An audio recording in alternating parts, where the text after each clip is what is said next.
este es un tema introductorio para otros tres temas. De principio, esos otros tres temas quizás se podrían transformar en algunos temas más, pero de principio serán tres temas más.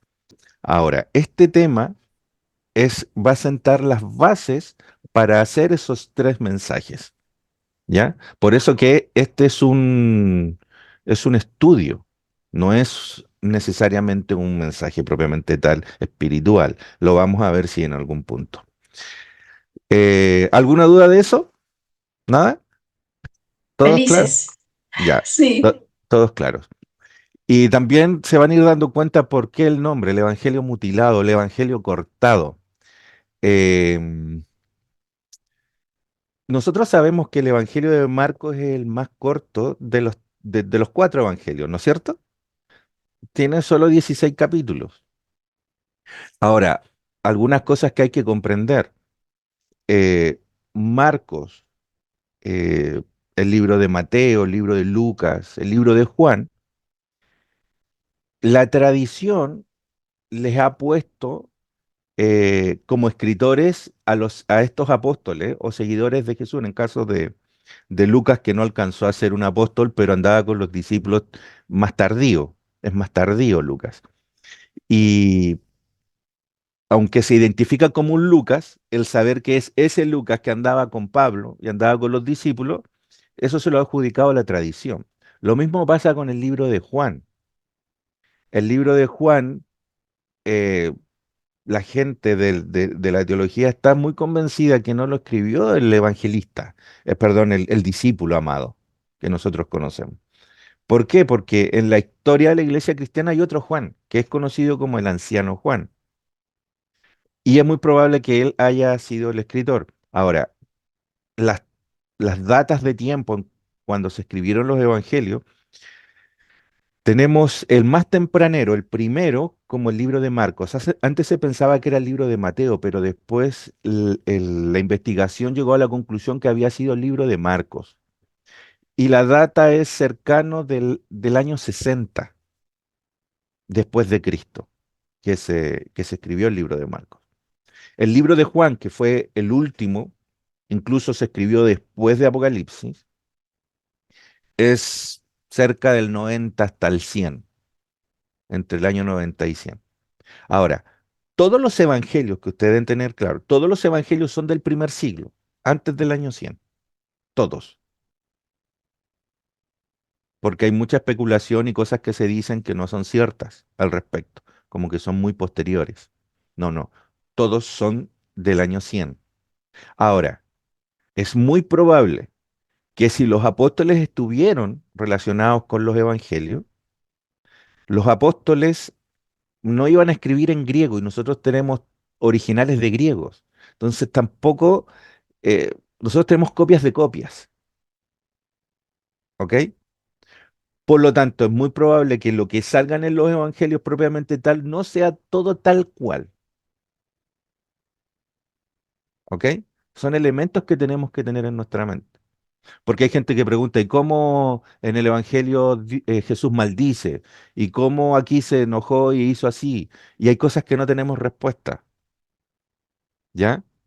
Y muchas de esas respuestas pueden estar relacionadas con eso.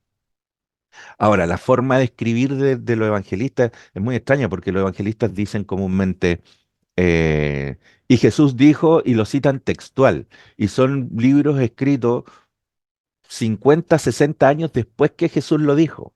Entonces, saber textual lo que dijo es muy difícil. Más si viene de segunda o tercera mano, porque son generaciones de cristianos que escucharon a los apóstoles o que escucharon a quienes eran discípulos de los apóstoles. O sea, estamos hablando de tercera, entre segunda y tercera generación de cristianos. Entonces, tampoco ellos escucharon a Jesús directamente. Era la tradición oral que era muy fuerte. En el primer siglo seguía siendo muy fuerte el testimonio de las personas. Ahora, todos sabemos que en el testimonio de alguien también pueden haber cambios en las expresiones.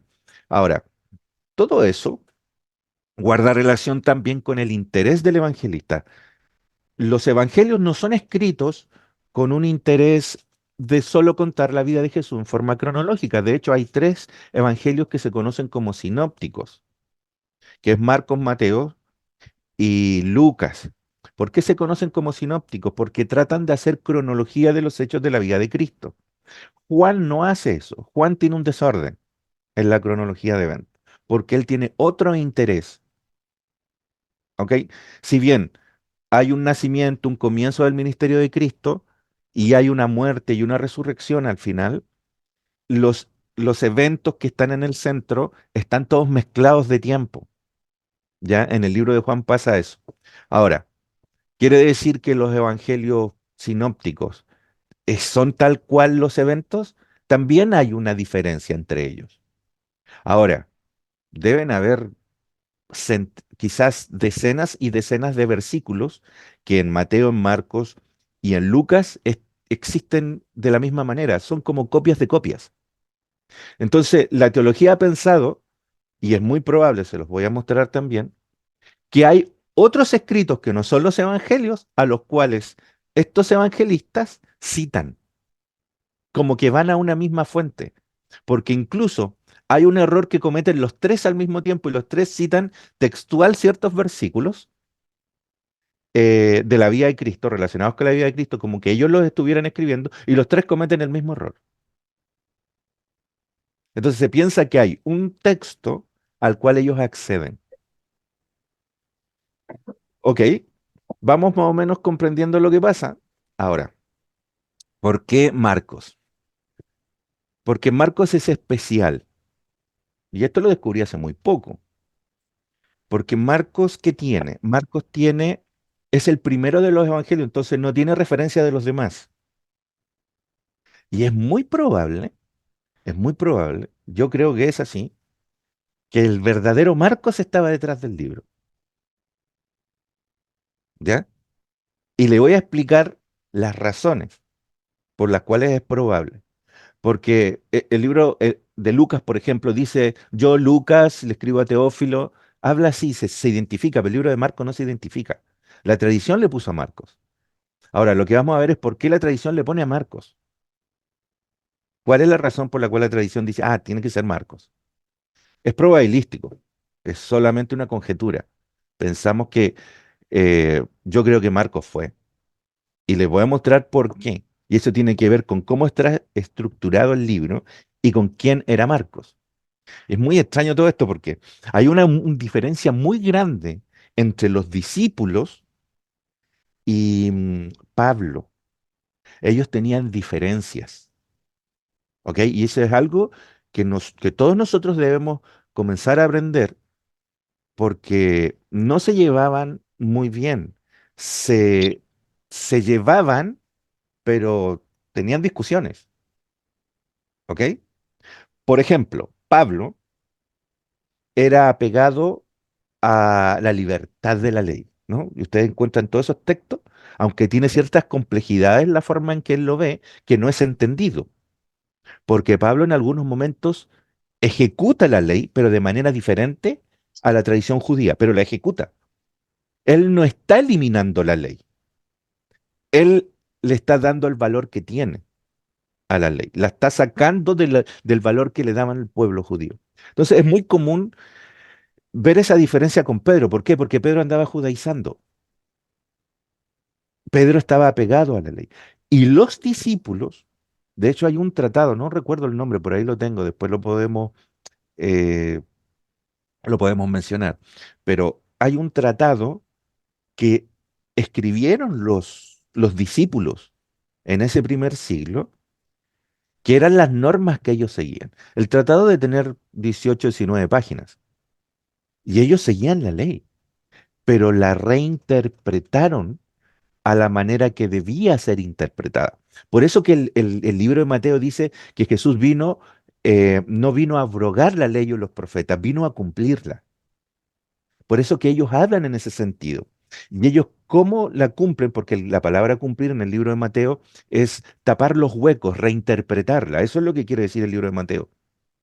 No que vino a morir porque la ley decía que había que morir. No, no es eso lo que está refiriendo. Está hablando de la reinterpretación. Y de hecho, el libro de Mateo es una reescritura de Deuteronomio.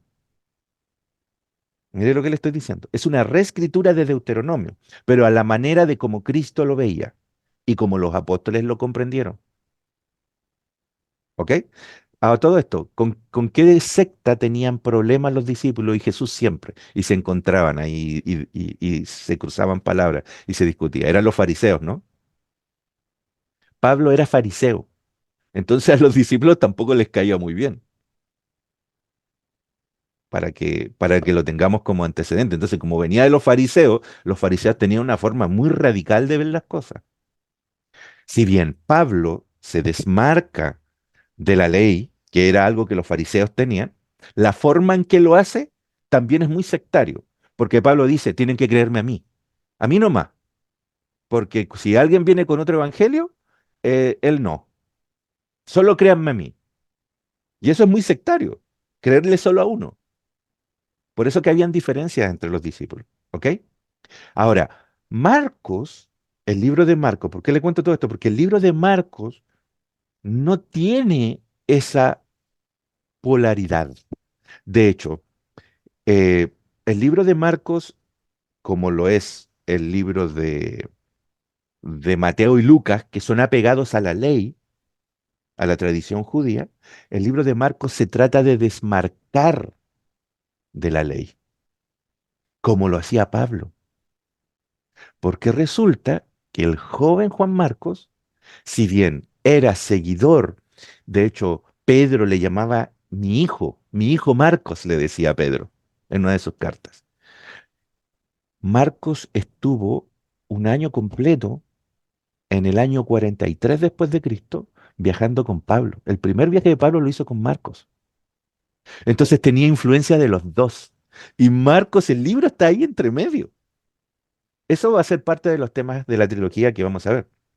No vamos a ver esos detalles ahora, solamente se los cuento para tomarlos en cuenta, porque todo lo que le estoy diciendo en un momento va a empezar a decantar, va a caer por su propio peso y vamos a comenzar a comprender lo que les estoy diciendo, ya que a veces parecen señales, pero van a tener mucho sentido. Se las digo para que cuando lleguemos al punto, de esto me estaba hablando, ¿ok?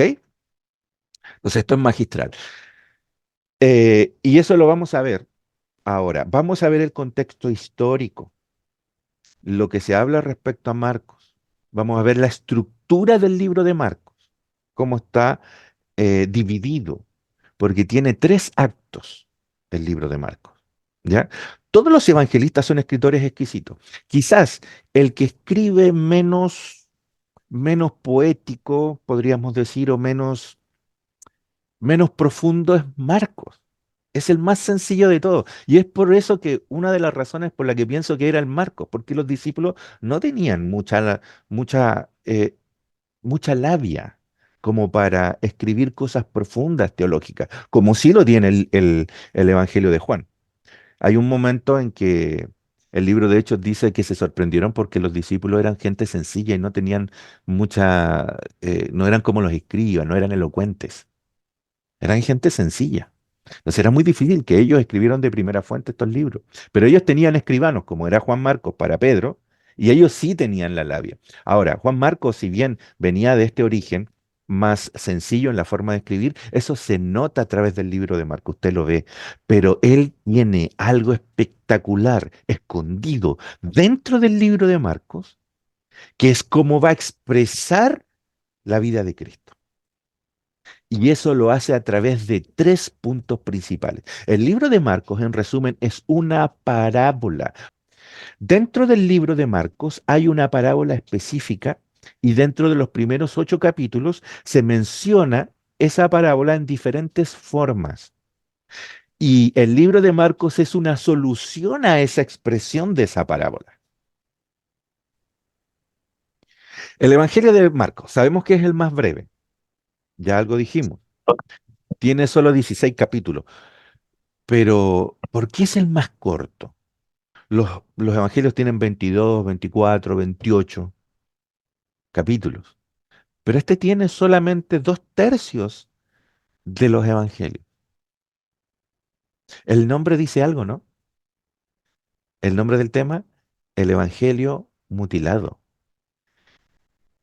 El Evangelio está cortado. No tenemos todo el Evangelio de Marcos. Eso lo vamos a ver ahora. Es el más breve. Existe un amplio consenso en datar al Evangelio de Marcos a finales de los 60, pero es muy probable que el Evangelio se haya escrito entre el 40 y el 46 después de Cristo, entre 5 y 10 años después de la muerte y resurrección de Jesús, más o menos. O sea, es muy fresco. Y quizás el libro se acerque al concepto que se conoce en la teología como el Jesús histórico, porque piensa la teología que hay una diferencia entre la vida y la historia de Jesús y lo que los evangelios dicen que realmente fue. Porque los evangelios lo tratan de idealizar en algún sentido según el pensamiento que tiene cada evangelista. Dice, su autor es desconocido. La tradición se lo adjudica a Marcos, pero el autor no hay una referencia concisa para decir, ah, ya, esto certifica que es Marcos. Y eso pasa con todos los evangelios. Dice, se cree que el libro fue redactado por una comunidad de cristianos no judíos y por tanto no familiarizado con las lenguas ni la geografía palestina. ¿Por qué? Porque el libro en varias partes dice, está escrito en griego y en varias partes cita palabras en arameo y las tiene que explicar. Por ejemplo, y también la vamos a ver más adelante cuando dice que Juan, dice, y su hermano Jacobo eran hijos del trueno, dice la palabra en arameo y después la tiene que explicar, porque eso significa hijo del trueno.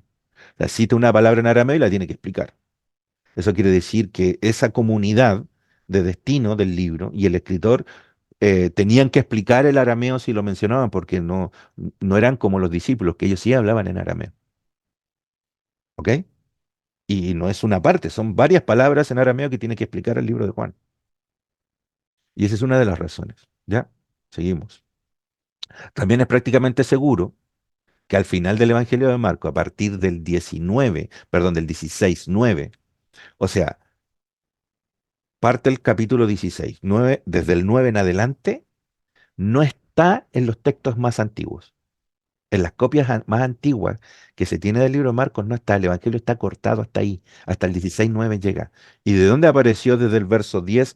Si ustedes tienen el libro de Marcos ahí en sus Biblias, las tienen ahí al frente, del 16:9 al 16:20 fue agregado posterior.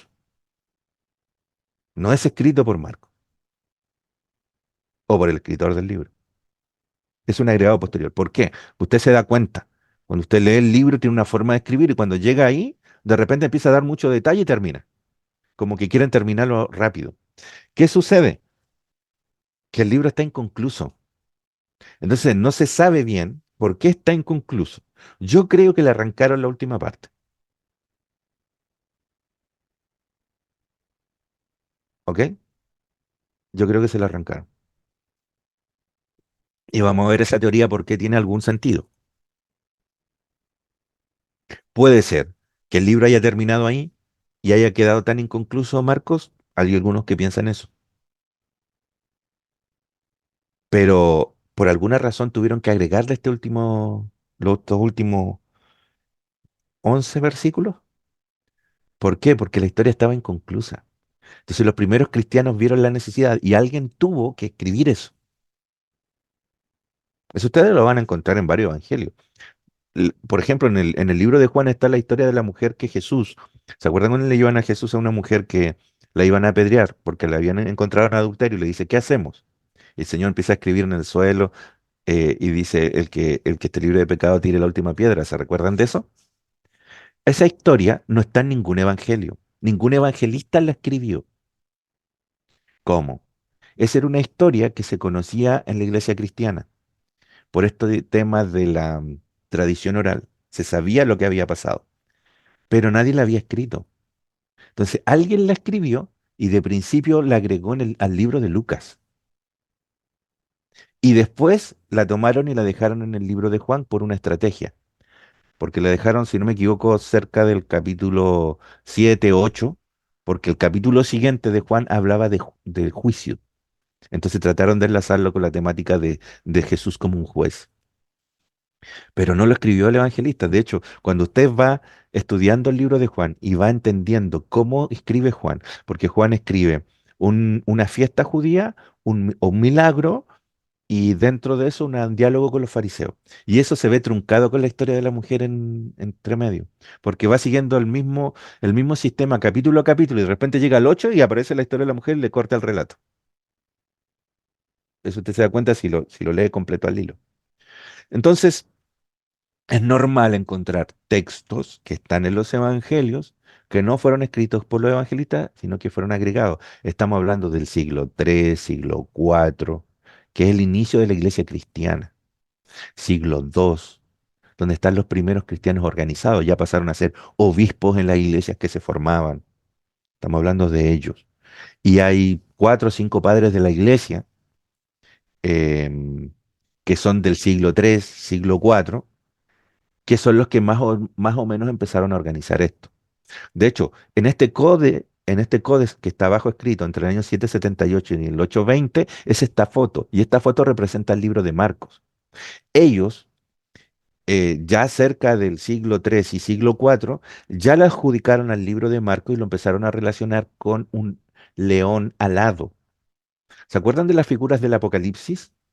Que habían los cuatro seres vivientes que están en capítulo 4 y dice seres llenos de ojos y cosas así. Entonces hay un águila, hay un león. Ellos, esos cristianos del siglo III al siglo IV, estos padres de la iglesia, le adjudican a los evangelistas unos de estos animales. Y al libro de Marco le dan el león alado. Por eso que en el dibujo sale un león con alas en la parte superior. ¿Ok? Y eso está en Aquisgrán, que esto es Alemania. Fue compilado, es como un Nuevo Testamento compilado entre cerca a principios de los 800 después de Cristo, que hay más o menos de ese tiempo data. Ya, ¿cómo vamos? ¿Vamos bien? ¿Me voy explicando bien? Ok. Entonces, tenemos el último párrafo que no corresponde al libro de Marcos. ¿Eso quiere decir que sea mentira? No, no. Quiere decir que el que los completó trató de contar la historia como ellos la entendían en esos últimos 11 versículos para poder darle un sentido y un final al libro, pero no lo escribió el evangelista. Yo creo que a este libro le faltan por lo menos 8 capítulos. Deben faltarle por lo menos 8 capítulos. Está truncado, tenemos 2 tercios. ¿Y cómo lo sé? Porque lo explica el primer tercio. Entonces, ¿por qué se le atribuye a Marcos el evangelio? ¿Por qué la tradición dice es Marcos? ¿Qué es lo que sucede? Hacia el año 180 después de Cristo. O sea, estamos hablando tercera generación de cristianos, más o menos. Están los discípulos, están los seguidores de los discípulos y están los que siguen a esos seguidores. Tercera generación de cristianos. Ireneo de León escribió lo mismo. Entonces, este es del año 180 y hace referencia a Marcos también como intérprete de Pedro y como que él también escribió las cosas. Este Justino Mártir, el año 150 después de Cristo, también habla al respecto. Dice, mire lo que dice, este es muy interesante.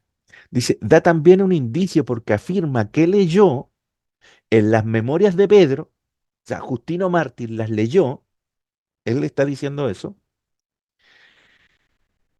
acerca de los hermanos Boanerges. ¿Y qué es Boanerges? Los hijos del trueno. Y el único de los evangelistas que dice que el apodo de los hijos del trueno es los hijos del trueno es Marcos. Es el evangelio de Marcos. Entonces, Justino Mártir dice, no, yo leí en los escritos de las memorias de Pedro, que tuvo que haberlas escrito Marco porque era su escriba, acerca de Boanerges. Y de los evangelios, el único que menciona esa palabra es Marcos. Ahí hay una conexión. ¿Lo ven? Em, Otro más. Ah, este es Papías, el que vivió entre el 60 y el 70. Nació en esa década y murió cerca del 140 que yo mencioné recién. Aquí está el texto que dice Papías. También Eusebio cita a Papías. ¿Ya? Papías tiene que haber escrito. Papías fue de los primeros en escribir. Se está- el Evangelio de Juan fue escrito cerca del 90. O sea, Papías nació 20 años antes del libro de Juan. ¿Ya? O sea, tenía conocimiento de esos primeros apóstoles o las generaciones segunda y tercera de discípulos. Dice, y si se daba el caso de venir alguno de los que había seguido a los ancianos, ¿quiénes son estos ancianos? Son estos, o los discípulos, los primeros seguidores de los discípulos. Yo trataba de discernir los discursos de estos ancianos. Y mire lo que dice, que había dicho Andrés, que Pedro, estos discursos estaban escritos. Los escribían. Juan Marcos tiene que haber escrito más de esto. Felipe, Tomás, Santiago, Juan o Mateo o cualquier otro discípulo del Señor. Igualmente lo que dice Aristión y el anciano Juan. Este es otro Juan. Estos eran como segunda generación después de los discípulos. Porque no pensaba yo que los libros pudiesen serme de tanto provecho, como lo que viene de la palabra viva y permanente. Esta es la tradición oral. Le llamaban la palabra viva, el mensaje de Jesús, que ellos hablaban. Ellos lo tenían solamente de testimonios, de predicaciones. Entonces, a Papías, cerca del año 100 le llegaron estas cosas escritas y para él le sirvió mucho, dice. Me fueron de provecho todos estos libros que me llegaron, que venían de los ancianos.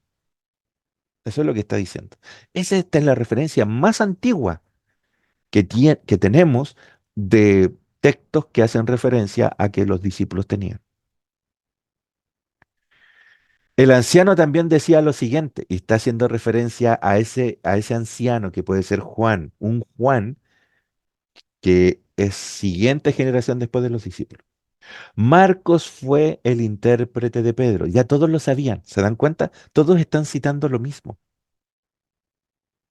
Puntualmente por escrito, dice, puso puntualmente por escrito, aunque no con orden, cuantas cosas referentes a dichos de los hechos del Señor. Y más abajo dice, él no omitió nada de lo que había oído y no mintió absolutamente en las cosas que escribió. Está haciendo referencia a los escritos de Marcos. O sea, los primeros cristianos sabían que Marcos fue importante escribiendo estos hechos. Pero Papías también escribió de esos textos que le llegaron. Él tenía al principio solo la tradición oral. Por lo tanto, habían otros textos referentes a la vida de Cristo y a estos hechos que no están en los evangelios. Ellos los tenían. Por eso que se piensa que los evangelistas recurren a estos otros textos para poder confeccionar sus evangelios. Por eso que hay otros escritos que no, que a los cuales ellos hacen referencia. Y si uno de estos escritos tenía un error y todos lo citaban, como un error geográfico, por ejemplo, y todos citan ese error geográfico con error. ¿Qué argumentos hay en contra de pensar que fue Marcos? Una, porque Marcos no dice, yo soy Marcos y estoy escribiendo esto. No hay ese dato, como existe en el libro de Lucas, por ejemplo. Algunos autores actuales consideran sumamente dudosa la atribución de Marcos, dado que la teología de este evangelio parece más cercana a las ideas de Pablo. ¿Ya entienden lo que está diciendo, no? Libre de la ley, trata de sacar la ley cuando los discípulos y Pedro judaizaban. Entonces, no entienden cómo Marcos está desmarcándose de la ley cuando los discípulos estaban metidos en la ley. Ahora, pienso yo que Marcos fue mutando la forma de pensar entre los discípulos y Pablo, porque él tuvo un año en viajes con Pablo, aparte de ser el escribano de Pedro. Entonces él tenía las dos bocas y él está como en el medio. De hecho, ¿se acuerdan cuando Jesús está comiendo trigo en el campo y no se había lavado las manos? Llegan los fariseos y le dicen, ¿tú no te has lavado las manos? Eso lo dice Marcos. Marcos está poniendo a Jesús en contra de los que le ponían esas normas. Se está desmarcando. ¿Se acuerdan cuando dice Jesús es el Señor del sábado? Dice. Y ustedes andan recogiendo trigo, semillas en el campo en sábado y no tienen que hacerlo. Y Jesús dice, no, yo soy el Señor del sábado. Eso lo dice Marcos también. Le está desmarcando las normas de la ley. Entonces eso es muy parecido a Pablo. Entonces algunos que dicen, ah, si él era el hijo de Pedro, no, dicen, no debería haber escrito así porque Pedro judaizaba. Ese es el conflicto que hay, ¿no? Ya, seguimos. Y hay otro dato. ¿Se acuerdan cuando Pedro le dice a Jesús, ojalá no mueras? De esto nada te acontezca. Le dice, aléjate de mí, Satanás. Le dice a Pedro. Eso lo dice Marcos. Entonces, si era seguidor de Pedro, ¿cómo le dice eso a Pedro? ¿Cómo hace esa referencia a Pedro? Que Jesús le dice Satán a Pedro. Bueno, Satán es adversario, alguien contrario. No le está diciendo Satanás como el personaje que nosotros conocemos. Le está diciendo adversario. Ese es el término que está utilizando. Y eso tiene una razón y una explicación. Y también en un momento lo vamos a ver, en cuando hagamos la trilogía, de por qué Jesús le dice eso. Y eso guarda una relación. El escritor quiere explicar algo, no quiere poner mal a Pedro. De hecho, lo trata de poner bien. ¿Por qué? Porque trata de poner a un Pedro que va cambiando su actitud hasta llegar a quien fue Pedro. No está hablando en contra de Pedro, está contando la historia tal cual es. Entonces yo creo que este no es un antecedente para decir no fue Marcos, porque está hablando mal de Pedro. ¿Ok? Seguimos. Este es el dato que nos dice que Marcos fue escrito en una época temprana, no en el 60, sino que cerca del 40. Es una teoría muy potente. O sea, si fue cerca del 40, tiene que haber sido Marcos, porque los discípulos, Jesús había muerto 6 años antes, 7 años antes. O sea, es de primera fuente. ¿Y por qué entendemos que fue así? Y esta es la teoría, y es muy potente. Dice lo siguiente, que el autor pudo haber escrito un protoevangelio. Miren, un protoevangelio es un evangelio primero. Lo escribió 2 veces. El primero tuvo que haberlo escrito en los años 40 en arameo, destinado a una comunidad judía que entendía el arameo. Dice, como se ve más abajo, Marcos parece dar por hecho que su público conoce a ciertos personajes jerosolimitanos de la época, como por ejemplo, cita a Simón el Cireneo o Simón de Cirene, y dice el padre de, pongámosle un nombre, no recuerdo los nombres, el padre de Juanito y de Pedrito. ¿Por qué cita y les da los nombres? Porque el destino de ese libro eran personas que los conocían, eran los discípulos, gente en el torno a los seguidores de los discípulos. Por eso que le está mencionando estas cosas así. Pero después, cuando el libro es pasado al griego, a una comunidad distinta, cuando escribe Juan Marcos, tiene que estar explicando las palabras en arameo que él tenía. Y esa es la razón por la cual hay varias explicaciones de palabra original en arameo que en el libro de Marcos él tiene que explicar qué significa, como hijo del trueno que ya mencionamos. Ya, y por ejemplo, aquí hay otro. Dice Barrabás. Explica el libro de Marcos por qué Barrabás estaba preso. ¿Se acuerdan cuando a Jesús eligieron a Barrabás o a Jesús en el juicio? Aquí explica por qué Barrabás estaba preso. Dice que Barrabás hizo algo, hizo una especie de rebelión y hubo un asesinato, un crimen.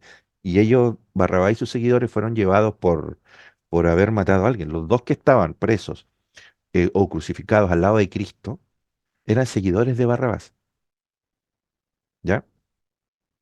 Y el libro de Marcos explica algo breve, como que ya sabemos lo que pasó. Entonces, esa es una de las señales que el libro fue escrita, fue escrito, perdón, eh, pensando en mente judía, en un principio.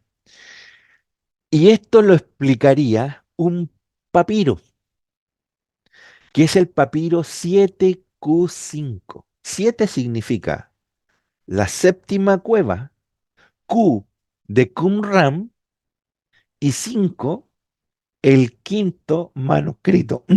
Perdón, el quinto manuscrito, que es este trozo que ustedes ven acá. ¿Y cuál es el asunto? Acá lo explico. Déjenlo ahí en su mente, lo del manuscrito se los voy a volver a mostrar. Y se piensa que si bien hubo un libro primario escrito en arameo para la comunidad judía, el 46 aproximadamente, cuando se mandó de viaje con Pablo y Bernabé, tuvo que haberlo pasado en griego para la comunidad que era gentil.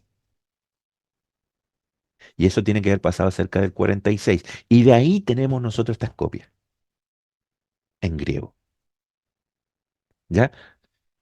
Ese pensamiento es fuerte. Y el que da el dato es el papiro, el trocito. Ya le explico por qué. Acá va. Y esto es relevante. Ese papiro, si ustedes se fijan, son dos, tres, cuatro palabritas o trozos de palabras incompletas. En Qumran, en Qumran se encontró, estas son cuevas que están cerca del Mar Muerto. Son cuevas que pertenecían a los esenios, que era una secta judía. Pero de los datos de los materiales que ellos tienen, en ese lugar datan del 50 antes de Cristo al 50 después de Cristo, no después. Son contemporáneos de Jesús y ellos tenían los rollos. Lo que pasa es que en los rollos del Mar Muerto encontraron textos de referencia a Salmos, a Isaías, a los profetas, al Antiguo Testamento, y no hay referencias al Nuevo Testamento. Son los textos más antiguos que se tienen del Antiguo Testamento, están ahí en Qumran. Este descubrimiento estamos hablando de la década del 40, 1940. Es uno de los hallazgos más importantes en la historia de la humanidad referente a los escritos bíblicos. Están en el Museo de Israel, porque cuando se encontraron estaban en Jordania, pero después viene, Israel es fundado y pasaron a tomar parte del Museo de Israel, están en Israel. Este manuscrito, este trozo de papiro está ahí en Israel. Resulta que estos papiros son escritos sobre una tela hecha con una caña, con una planta. Por eso que se destruían, están destruidos. Pero los que fueron escritos en piel, esos son eh, pergaminos, que es diferente. Vienen de Pérgamo. Ahí hacían estos escritos en piel de cuero de animal, lo trabajaban. Y esos duraban. Pero los de papiro, que eran de este vegetal, se morían, las hojas se morían. Y este es un papiro, es una hoja deshecha. Y en un jarrón, en la cueva número 7 en un jarrón, encontraron varios trozos. Y afuera dice Roma, del jarrón, en la cueva 7. Y estas cuevas son de máximo 50 después de Cristo. Y no sabían identificarlas, todos estos trozos, hasta que llegó un señor que identificó este como Marcos 6:52. Y dijo, este es un trozo de Marcos. Pero ¿cómo? Toda la comunidad religiosa que estudiaba papiro se le fue encima a este hombre. Él era un jesuita, experto en arqueólogo, que estudió todos estos trozos y los identificó. Para eso, porque estos son griegos, trozos en griego, significa que ya el 50 habían copias corriendo en griego del libro de Marcos.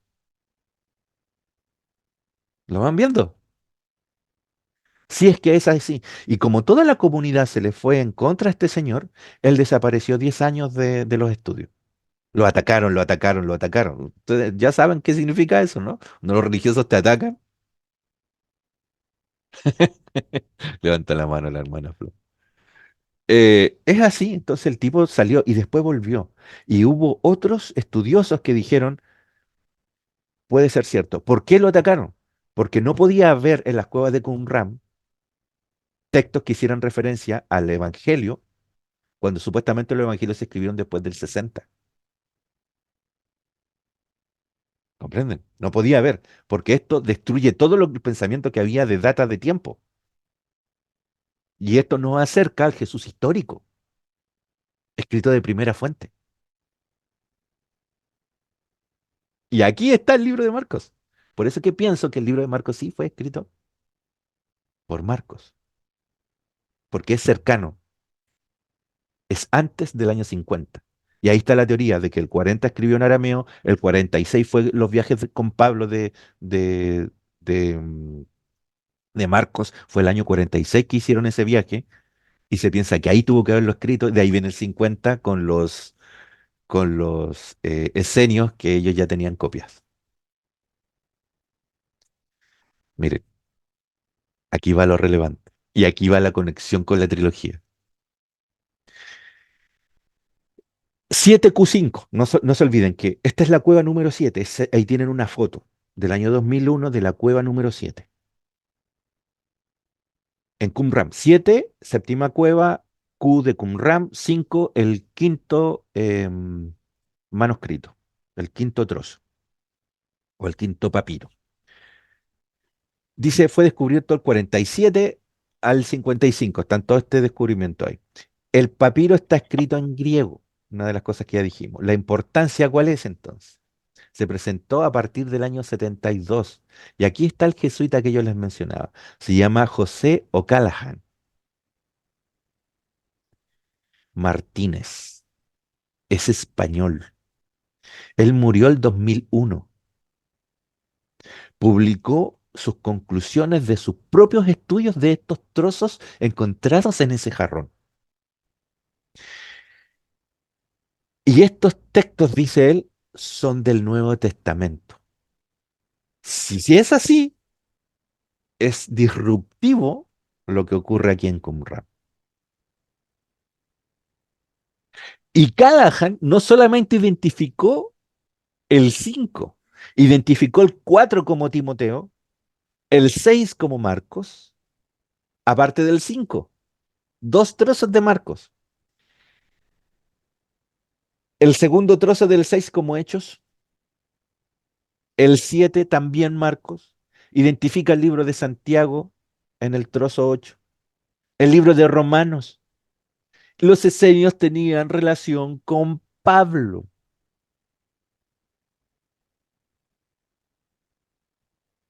El 10 con Pedro, segunda de Pedro, y el 15 de nuevo con Marcos. O sea, tenemos uno, dos, tres, cuatro trozos que hacen referencia al libro de Marcos. ¿Ok? Ok. Este descubrimiento es lo más importante en referencia al Nuevo Testamento, porque copias originales, por ejemplo, del libro de Juan, la más antigua que se tiene completa es del año 160 después de Cristo. Supuestamente el libro de Juan fue escrito en el 90, pero si tienen la copia más antigua es del 160, o sea, 70 años después de su escritura. La validez de esa copia no la tenemos, no la tenemos, pues son 70 años después, son copias de copias. Pero sí hay un trozo del libro de Juan que es del año 126, ¿ok? Ok. Y acá se vuelve interesante esto, porque ¿quiénes eran los esenios? Aquí tienes una imagen. Estamos arriba en esta foto de acá. Son los montes de donde están las cuevas. Y de fondo se ve el mar muerto. Este es el lugar. Acá tenemos otra cueva en esta foto de la derecha. Dice que los esenios eran miembros de una secta judía. Eran poco, en el tiempo de Cristo tienen que haber sido unos 3.000 o 4.000, no más. Y se piensa que Jesús tenía una relación estrecha con los esenios. ¿Por qué? Porque los esenios eran apegados a la ley, pero no a la ley como lo veían los fariseos, tenían diferencias con ellos.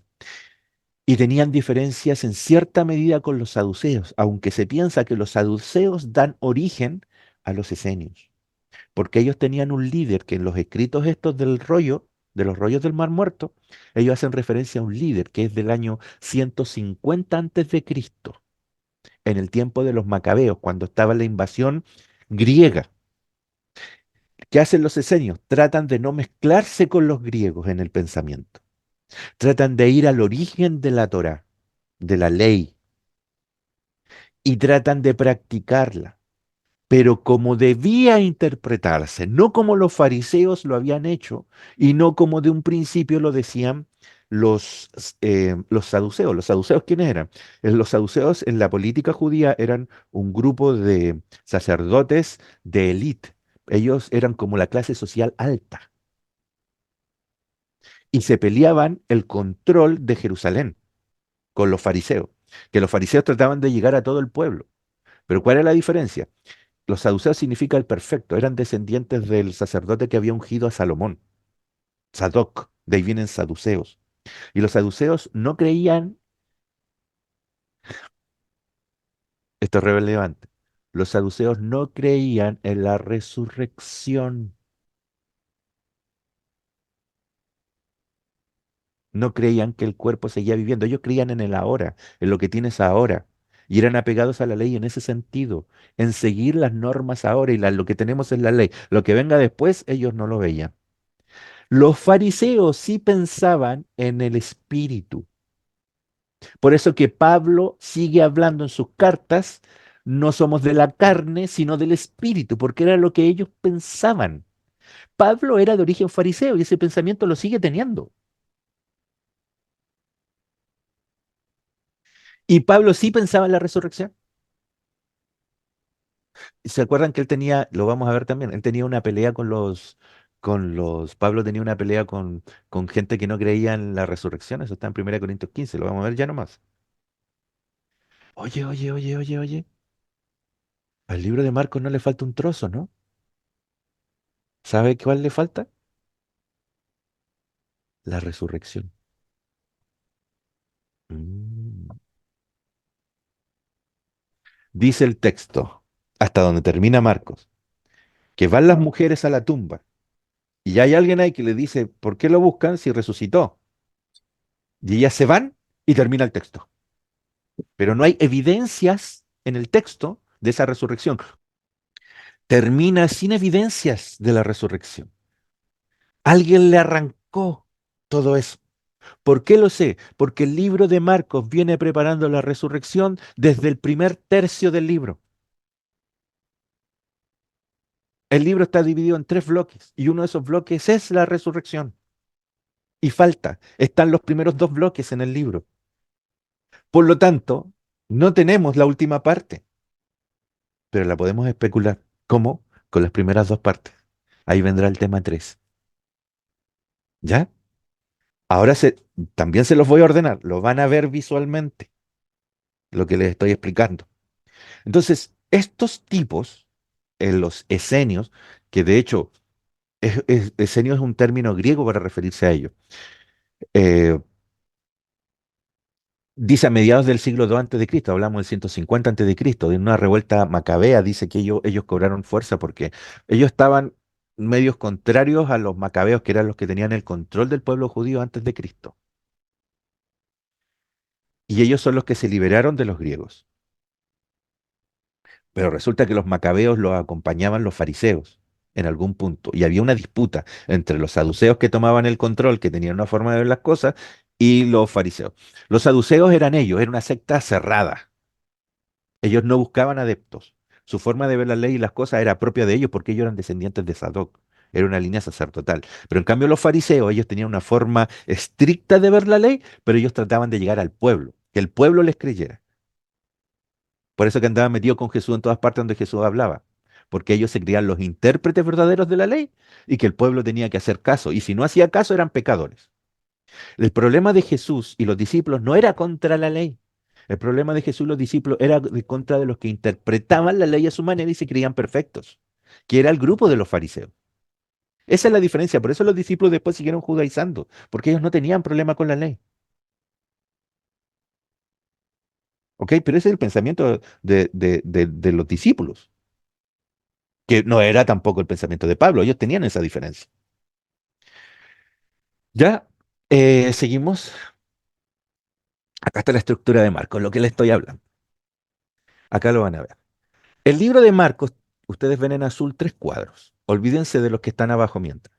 Estos tres cuadros que están arriba es lo que piensa hoy los estudios de la teología referente a cómo está estructurado el libro de Marcos. Le trata de dar una estructura en tres bloques. ¿Se acuerdan que Jesús en cada fiesta iba a Jerusalén? Eso lo dice el libro de Juan.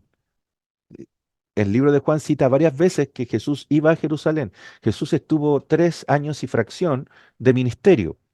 Y por lo tanto, en ese ministerio con los discípulos, por lo menos tuvo tres fiestas de Pascua, tres fiestas distintas. Entonces iban a Jerusalén. De hecho, Jesús cuando pequeño, sus padres fueron a Jerusalén y él tenía 2 años. ¿Se acuerdan que se les perdió Jesús?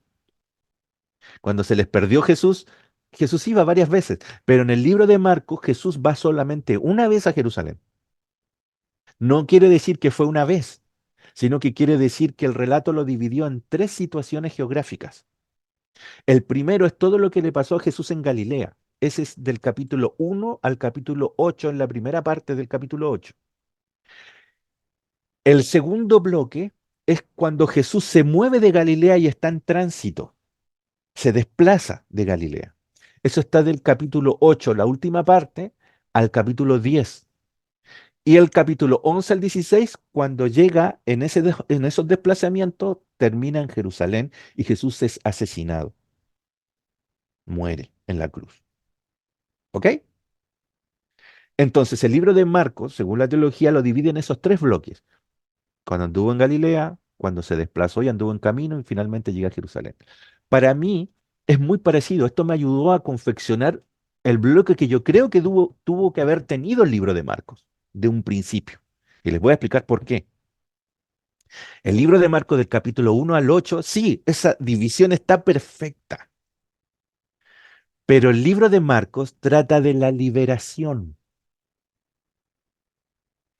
¿Se acuerdan cuando el Señor dice los endemoniados gadarenos, la historia de los endemoniados gadarenos, la historia de cuando sana al hijo de un hombre que el hombre decía que el espíritu lo tiraba al fuego y lo tiraba a distintas partes? La mayor cantidad de liberación de endemoniados que salen en los evangelios están en el libro de Marcos, en los primeros 8 capítulos. La mayor concentración. Hay algunos después del 8, sí, pero en el 8 están la mayoría, el 80-90% concentrados. Cuando el Señor expulsa demonios. O sea, lo que está tratando de decir Marcos no es si habían demonios, si eran esquizofrénicos, no está tratando de discutir en eso. Esas son discusiones que podemos tener posteriores, pero no guardan en esencia con el mensaje.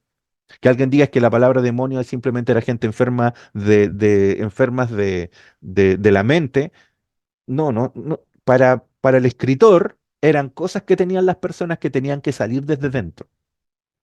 Él quiere hablar de esa, de la liberación interior. Ahora, en varias citas que hace el libro de Marcos, dice, cuando salían estos, iban vociferando, tú eres el rey, tú eres el Jesús, tú eres el Hijo de Dios que nos viene a atormentar. De hecho, eso fue lo que le dijeron los endemoniados gadarenos a Jesús. Díganme, los esquizofrénicos, ¿tienen una revelación de quién es Jesús? No, ellos no lo tienen. Pero en el texto dice que sí se lo revelan. Por lo tanto, muchos de ellos, que algunos podrían haber sido esquizofrénicos, por ejemplo, o enfermos mentales, que los había en ese tiempo, no todos eran enfermos mentales. Había liberación de espíritus malignos que tenían estas personas. Había de todo mezclado. Pero para el escritor, como él no es psiquiatra, no sabe diferenciarlo, para él todos eran demonios. o males interiores, porque la palabra demonio en griego es como un mal interior. No hace referencia a un espíritu que posee una persona. Pero yo creo que hay de todo mezclado en la historia. Por lo tanto, meternos en ese punto, si lo es o no lo es, no es lo relevante. Es el mensaje. ¿El mensaje cuál es? Liberar tus conflictos interiores. ¿Por qué? Porque en los primeros 8 capítulos también habla de la liberación de la ley, de lo que has aprendido desde pequeño, lo que te ha enseñado la costumbre. Por eso dice Marcos, normas de hombres, y que no te deja entender a Jesús, porque Jesús va y come con las manos que todavía no se ha lavado y está sacando espigas y tú te trancas y no puedes y lo acusas por no llevar el rito de la limpieza. Y Jesús te está tratando de sacar esas trancas que la tradición te ha puesto, que son normas de hombre. Son todas las cosas interiores que trata de sacar y eso lo hace los primeros 8 capítulos de Marcos. Pero esto cambia drásticamente desde el capítulo 9. ¿Qué cambia desde el capítulo 9? Desde el capítulo 9 comienza la instalación del reino. Primero es el Señor limpiando, sanando, expulsando, sacando de la ley de la mente, la ley tradicionalmente como tú la entendías, esas normas de hombre que le agregaron a la ley. La trata de sacar el libro de Marcos. Pero de repente en el 9 sale el monte de la transfiguración y la instalación del reino. ¿Y qué significa eso? Que el reino ha llegado. Primero se prepara el terreno, después el reino es implantado. ¿Hasta cuándo? Hasta que muere, hasta el camino a Jerusalén, hasta que muere Cristo. Y el último bloque tenía que ser la resurrección. ¿Cómo lo sé? Por la parábola. ¿Cuál parábola? La del sembrador. ¿Cómo? La parábola del sembrador sale a la mitad del primer bloque, en los primeros 8 capítulos, en el capítulo 4.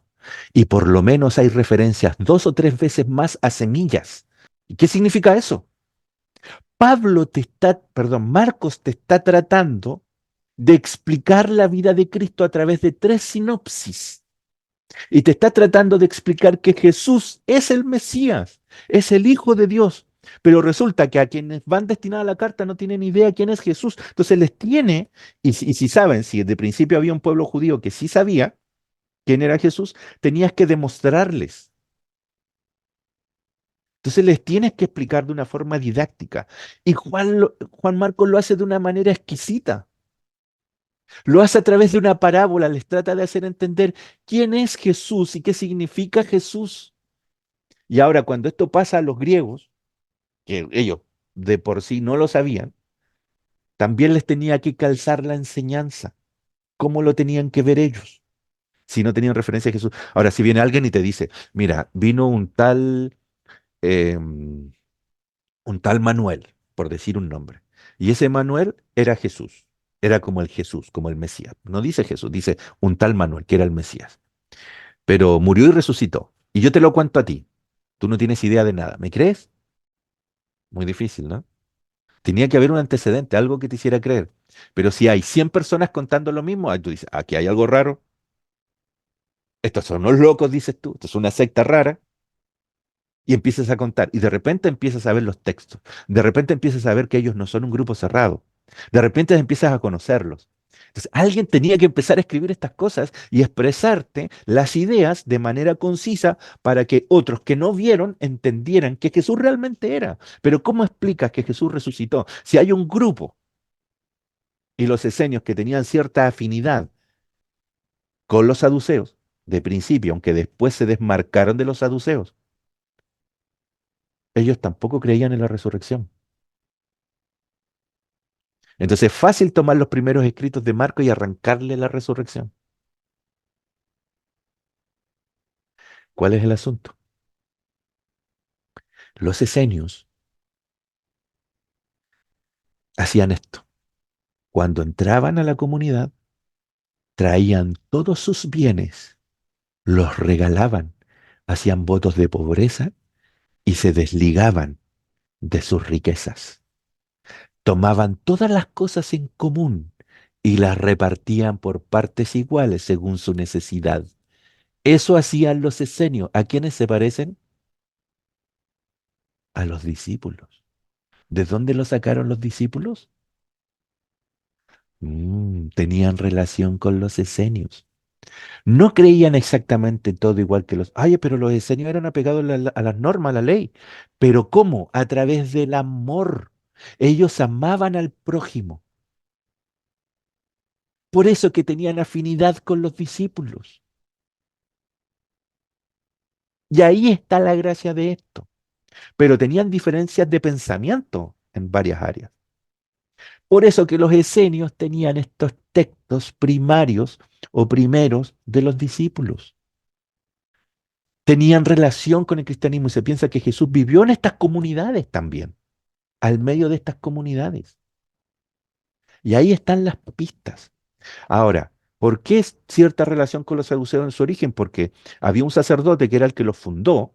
Este sacerdote era un líder saduceo, pero los saduceos eran elitistas, ellos tenían dinero, era en la política era un grupo cerrado que trataba de tomar control y se creían los mejores, pero eran solo ellos por linaje, pero eran ricos, tenían mucho dinero.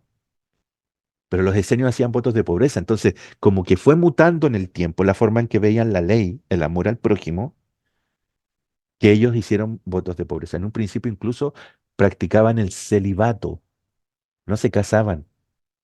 Y después empezaron a admitir dentro, porque esto se conoce a través de los mismos escritos, empezaron a admitir que se casaran. No tenían problema con el casamiento. Por eso que tú tienes discípulos que no se les ve esposa, tienen otros que sí, otros que no se les conoce. ¿Entiendes Pablo que no quiere tener? ¿Entiendes lo que? Son los pensamientos de la época. Ahora, volvemos a esta explicación de los tres bloques. Aquí va. ¿Por qué la parábola del sembrador? La ven ahí, ¿no? En la imagen. ¿Qué es la parábola del sembrador? El libro de Marcos completo es la parábola del sembrador.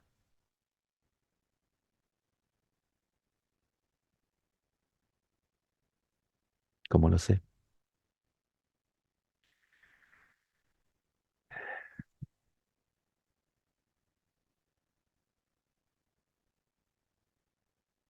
Dice la parábola que esto lo vamos a ver más profundamente porque estos tres bloques que están en naranjito aquí, estos cuadros, estos que están aquí, a ver, ahí, estos tres van a ser los tres mensajes de la trilogía de Marcos. El primer bloque en Galilea, la liberación, va a ser el primer mensaje. El camino hasta Jerusalén, la instalación del reino, va a ser el segundo mensaje. Y la resurrección será el tercero, pero no tenemos ese texto en el libro de Marcos. ¿De dónde lo sacaremos? De estos dos primeros. Porque en cada parte del libro hace referencia a lo mismo, a lo mismo, a lo mismo. ¿Se acuerdan que el Señor cuenta la parábola y le explica a los discípulos qué es lo que es la parábola del sembrador? Y dice, mira, hay un terreno bueno, un terreno entre espinos, uno que está entre piedras, cuando se llevan la palabra y la palabra no les llega, en otro terreno bien preparado, la semilla cae y germina, y le empieza a explicar la parábola. ¿Te has hecho la pregunta alguna vez? ¿Qué es la semilla? Porque el Señor explica los terrenos, que son las personas, sus corazones. ¿Qué es la semilla? ¿Alguien se le viene alguna idea? La palabra de Dios. Ajá. Es una A- escuchado eso. Ahora le hago la pregunta para que usted enlace. ¿Y qué es la palabra de Dios? Y ahora, al día de hoy, entendemos que es Jesucristo. Muy bien, es Jesús. La semilla cae en el terreno. ¿Qué necesita el terreno para que la semilla germine? ¿Qué le hace el agricultor al Perdón. terreno? Diga. La semilla yo creo que es el cuerpo de Cristo. Muy bien, muy bien. La semilla, ¿qué necesita del terreno para que el terreno sea apto para que crezca la semilla? Necesita que usted lo trabaje. El agricultor, si tira encima del camino, como le cayó de la parábola algunas partes en el camino, no crece. ¿Estamos claros con eso, no? No crece. ¿Qué necesita que usted prepare el terreno? Por lo tanto, ¿qué tiene que sacarle al terreno? ¿Qué le saca el agricultor al terreno? Cante. El Es, fruto, ¿Perdón? el fruto. No, no. ¿Qué le extrae al terreno? ¿Cómo limpia el terreno? Ah, ok, Quita ya, la ya. piedra, la tierra. El arado, Ajá. ¿Le saca las piedras? Sí. ¿Le saca Sí, las espinas? Sí. ¿Le también. saca, le saca la maleza? Lo Ah. deja todo limpio. Todo limpio. El terreno limpio tiene que sacarle de interior lo que tiene. Eso es la liberación. Eso es sacar demonios. El primer trozo es la limpieza del terreno. Sacar lo que tiene de basura. Liberarlos de la ley, hacerlos libres. ¿Comprenden? Sacarle las leyes de hombre, sacarle los demonios del interior. Y cuando el terreno está limpio, ¿qué se pone? La semilla. ¿Qué es la semilla? Es Cristo. Por eso Jesús. que en el capítulo 9 al 15 es la instalación del reino. El reino se inaugura y Cristo entra. La semilla es Él. Se prepara el terreno. Los primeros 8 capítulos, Marcos está haciendo referencia a la preparación del terreno. Y en el capítulo 9 al 15, Marcos está sembrando la semilla. Jesús está entrando en el corazón de la gente. Le hago esta pregunta, y esta es la pregunta del millón. Cuando usted planta la semilla, ¿qué le tiene que pasar a la semilla para que germine? Morir. Bien, Jesús muere. ¿Y qué sale? Una La- planta. ujú. Esa planta que sale es la resurrección. Corrección. Y está cortado. Por eso sé que la parábola o la explicación del libro de Marcos están los dos primeros trozos. La liberación, la limpieza del terreno, la siembra del agricultor y falta la parte de la resurrección, las evidencias de la resurrección. No están. El libro está cortado.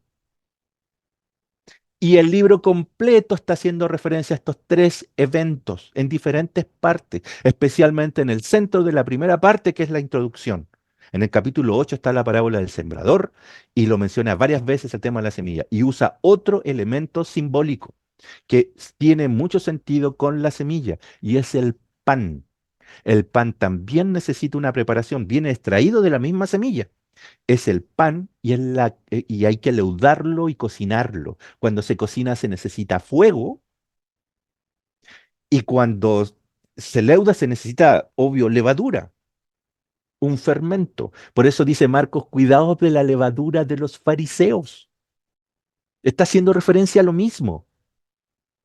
Y sale el pan 3 o 4 veces.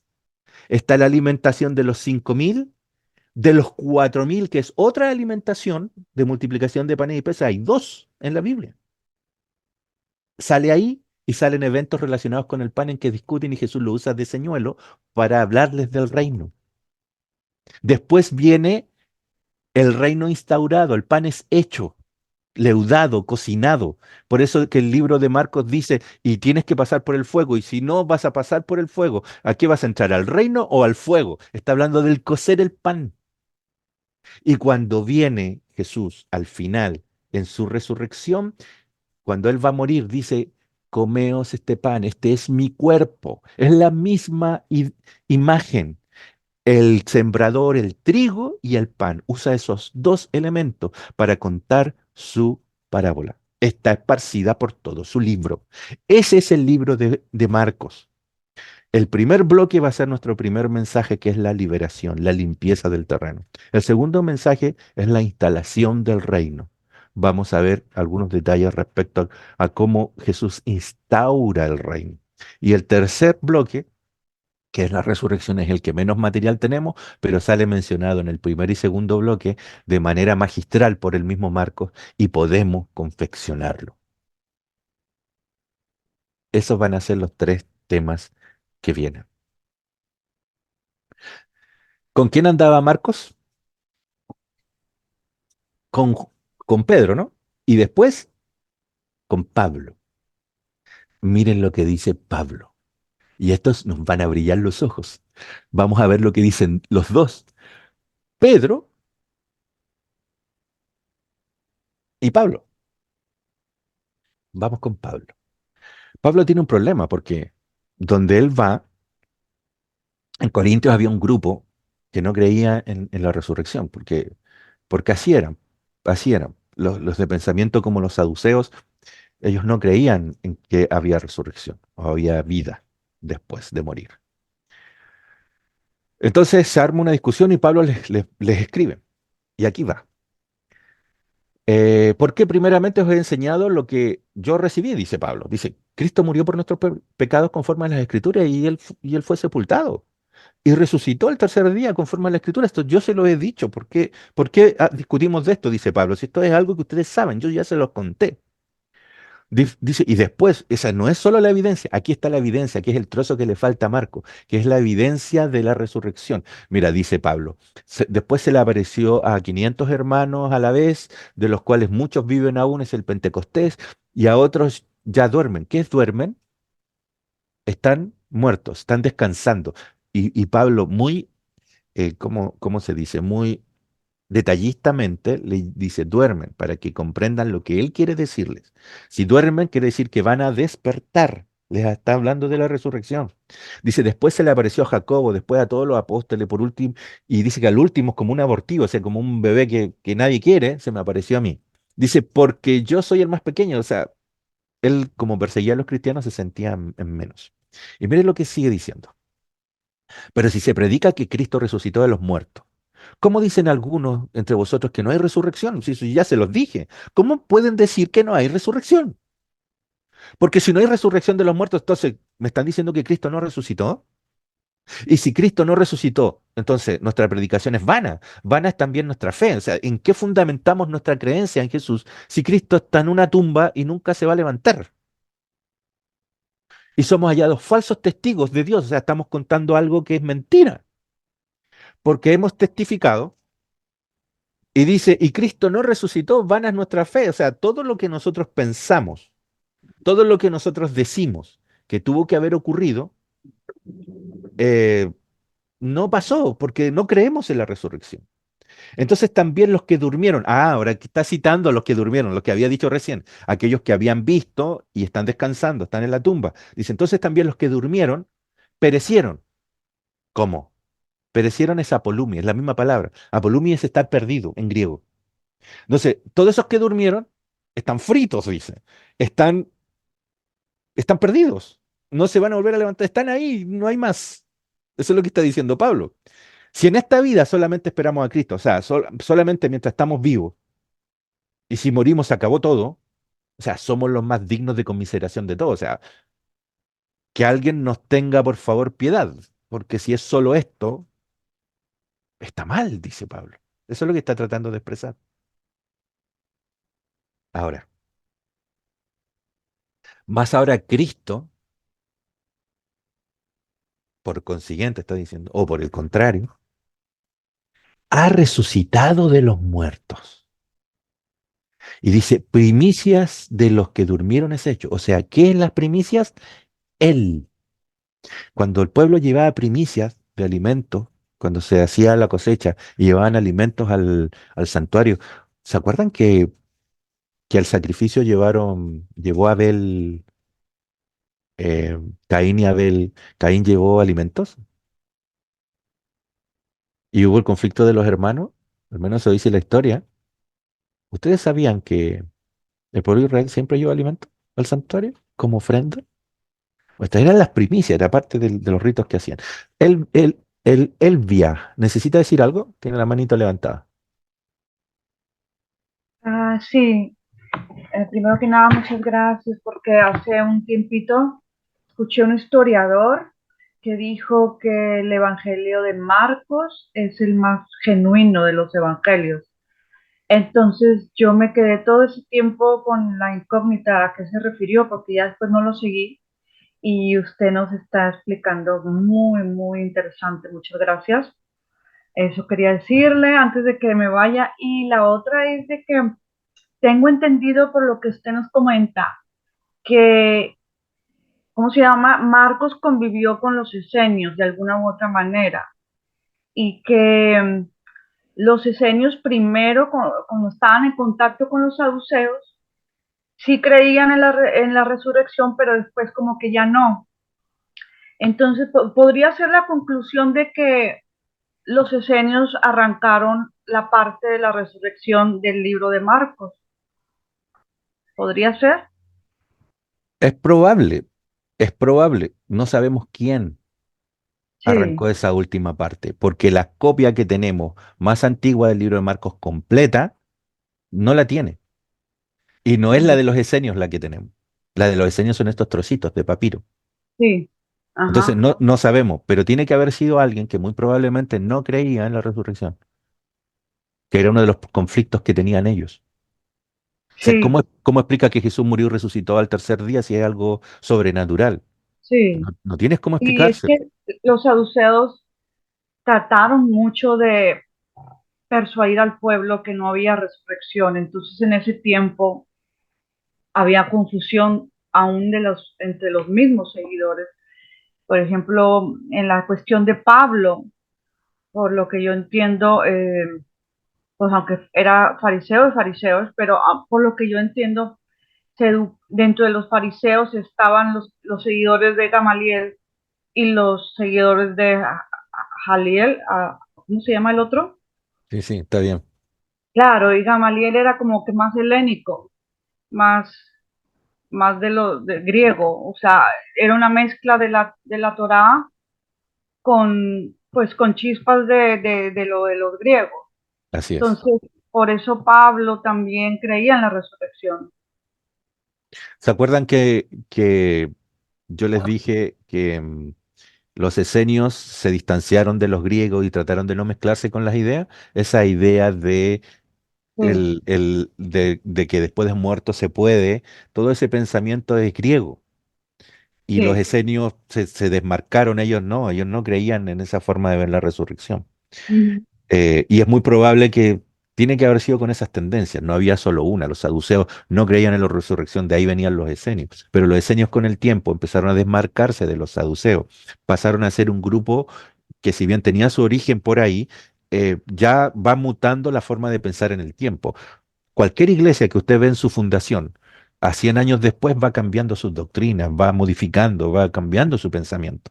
Eso Sí, es algo parecido a lo que sucede acá. Y es muy probable que en relación con los esenios, con los saduceos o con este pensamiento de la no resurrección, hayan ellos arrancado y justo esas copias tenemos, hayan arrancado del libro de Marcos, lo hayan mutilado.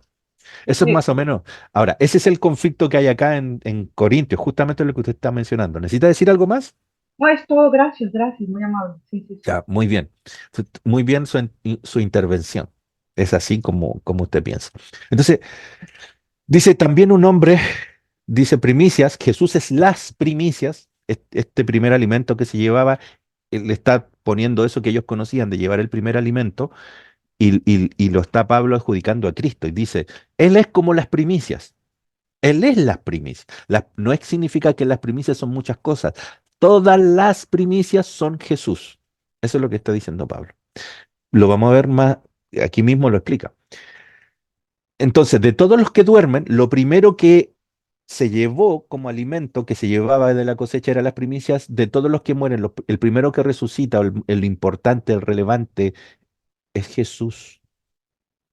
Y no está hablando de la misma resurrección como Lázaro, porque Lázaro vuelve a morir, ni como Tabita, que vuelven a morir. Está hablando de otra resurrección, no de esa resurrección, está hablando de entrar en la vida vida. ¿Hemos entrado en la vida vida vivos? Sí. Podemos entrar cuando aceptamos a Cristo, cuando conocemos a Jesús, entramos en la vida vida. Creer en Él es amar. El que ama ha entrado en la vida vida. Pero hay algunos que no han tenido la oportunidad de entrar en la vida vida. Eso lo dice Apocalipsis. Entonces, ese entrar en la vida vida, los que duermen ya entraron. ya están en la vida, por eso que Pablo dice duermen, porque ellos están en la vida, no han muerto. ¿Quién tiene que morir? El que no ha entrado en la vida. Él tiene que morir. Dice, porque así como en Adán todos mueren, mira lo que está diciendo Pablo ahora. También en Cristo, ¿qué dice? Todos volverán a la vida o todos serán vivificados. Está hablando de que todos volverán a vivir en Cristo, todos. Pero cada uno en su debido orden. Y aquí menciona el orden de la resurrección según la visión de Pablo. Mira lo que dice. Cristo, las primicias no son dos cosas distintas. Recién no había dicho que Cristo era las primicias. Esa coma nos está haciendo un flaco favor. Da la sensación que está diciendo primero Cristo, después las primicias, que son los primeros que resucitan, después alguien más. No, no está diciendo eso. Está diciendo Cristo las primicias. Cristo es las primicias. Lo dijo en el 20. Me explico bien con eso, ¿no? Entonces, Cristo es las primicias. Esto es una resurrección. Esto es Cristo. Todo esto. Luego, los que son de Cristo cuando Él venga. Y luego el fin, cuando entregue el reino. Oye, ¿y dónde está la resurrección de los impíos? ¿Dónde está? ¿No está? Ahora, veamos el orden. Cristo, primero, que es las primicias. Después, los que son de Cristo. Y después entrega el reino y se acabó todo. ¿Cuántos son de Cristo? El texto anterior lo dice. En Cristo todos serán vivificados. La resurrección es todos. ¿Cuántos son de Cristo? Todos. Luego al fin, cuando entregue el reino al Dios y Padre, cuando haya suprimido todo dominio y autoridad, porque preciso es que Él reine hasta que haya puesto a todos los enemigos bajo sus pies. Y el posterior enemigo que será destruido, ¿qué es? La muerte. O sea, ¿cuándo se destruye a la muerte? ¿Cuando la muerte no mata o cuando la muerte no tiene a nadie? Porque hay gente que piensa que es cuando la muerte deja de matar. Y no es así. Si tú vas al cementerio, la muerte tiene el dominio. Están todos muertos. Es cuando la muerte ya no tiene a nadie. O sea, todos han vuelto a la vida. Eso es lo que está diciendo Pablo. Y mira, pero dirá alguno, ¿cómo resucitarán los muertos entonces? ¿Con qué cuerpo vendrán? Hay gente que piensa, o sea, ¿cómo lo va a hacer los que murieron en el mar y se los comió un tiburón, por ejemplo? Si- ¿Sabes que Jesús no necesita el cuerpo para resucitar a alguien? El cuerpo queda acá. Mira lo que dice Pablo. ¿Con qué cuerpo vendrán? Necio. Lo que tú siembras no se vivifica. Está hablando en el lenguaje de la semilla, sino que muere antes. ¿Cómo? Y lo que siembras no es el cuerpo que ha de salir. O sea, si tú siembras una semilla, no sale una semilla. Sale un fruto, sale otra cosa. Uno es lo que plantas, se muere y sale otro. O sea, lo que queda en la tumba eres tú. Por eso que los profetas, creo que Isaías dice, y vi los cuerpos de los que habían desobedecido contra Dios y estaba plagado todo. No, te estás viendo a ti mismo muerto. Tu cuerpo va a quedar ahí. Olvídate del cuerpo, como lo conoces. Y dice, lo que siembras no es el cuerpo que ha de salir, sino el grano desnudo, sale otra cosa. Dice, ya sea de trigo o de otro grano, pero Dios le da el cuerpo como él quiso y cada semilla en su propio cuerpo.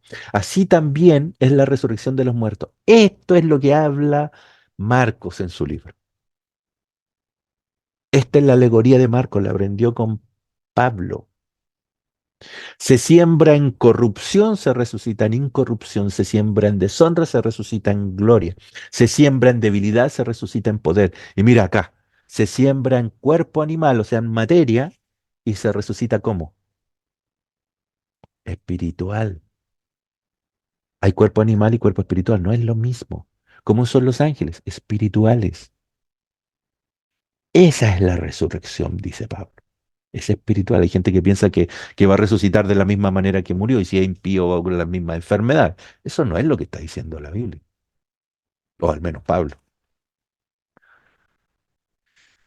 Y miren lo que dice Pedro. O sea, tenemos de Marcos la influencia de Pablo. Ya lo acabamos de ver. Ahora miren lo que dice Pedro. Y con esto terminamos. Pedro entonces comenzó a hablar y dijo, este es un discurso de Pedro, y me van a decir ustedes si se parece o no al libro de Marcos. Ahora entiendo que de veras Dios no hace diferencia entre persona u otra. Este discurso lo hace Pedro a Cornelio. ¿Se acuerdan cuando había bajado una manta y le decía mate y come?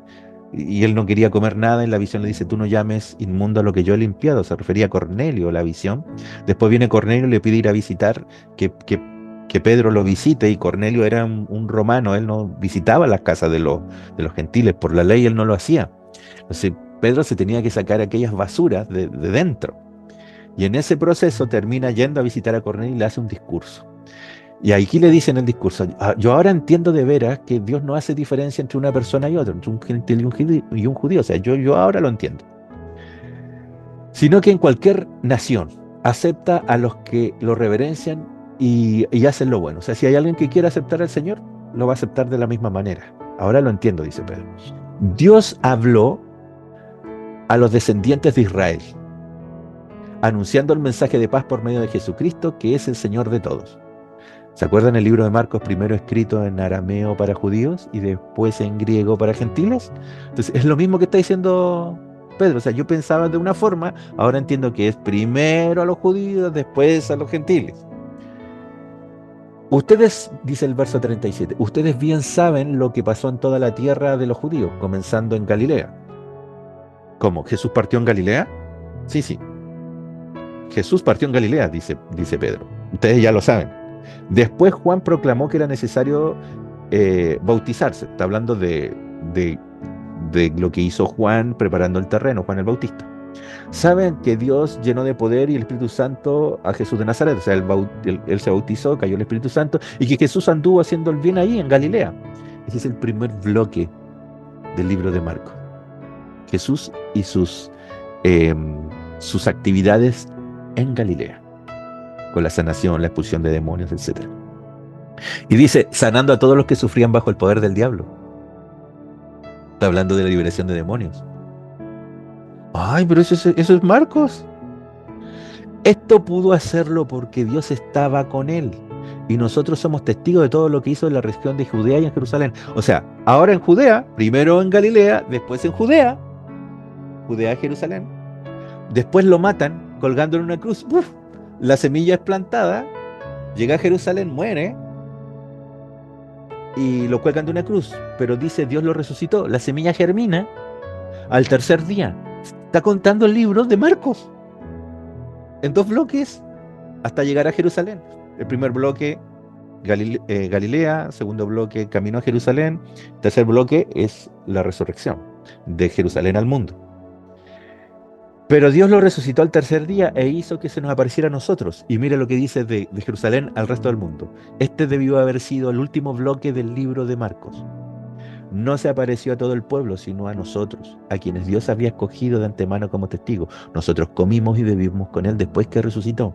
Estas son las evidencias. Y Él nos envió a anunciar al pueblo que Dios lo ha puesto como juez de los vivos y de los muertos. Ahora el juez es Jesús. Este es el mensaje que está haciendo Pedro. Esto debió haber terminado en el libro de Marcos. Todos los profetas habían hablado ya de Jesús y habían dicho que quienes creen en Él reciben por medio de Él el perdón de los pecados. Esta es una de las evidencias más importantes, que la estructura del libro de Marcos es el mensaje de Pedro. Y tenemos la otra evidencia acerca de la resurrección que calza con lo mismo, que también es el pensamiento de Pablo. Y Juan Marcos estuvo con los dos. Por eso entiendo que el libro lo escribió Marcos y que le falta un trozo al libro. Hasta aquí hemos llegado. No sé ni cuánto tiempo estuvimos, pero hasta aquí hemos llegado. El Señor, a través de Marcos, de alguna manera lo iluminó y nos está contando la historia a través de una parábola en forma didáctica de su venida primera, de su muerte y de su resurrección.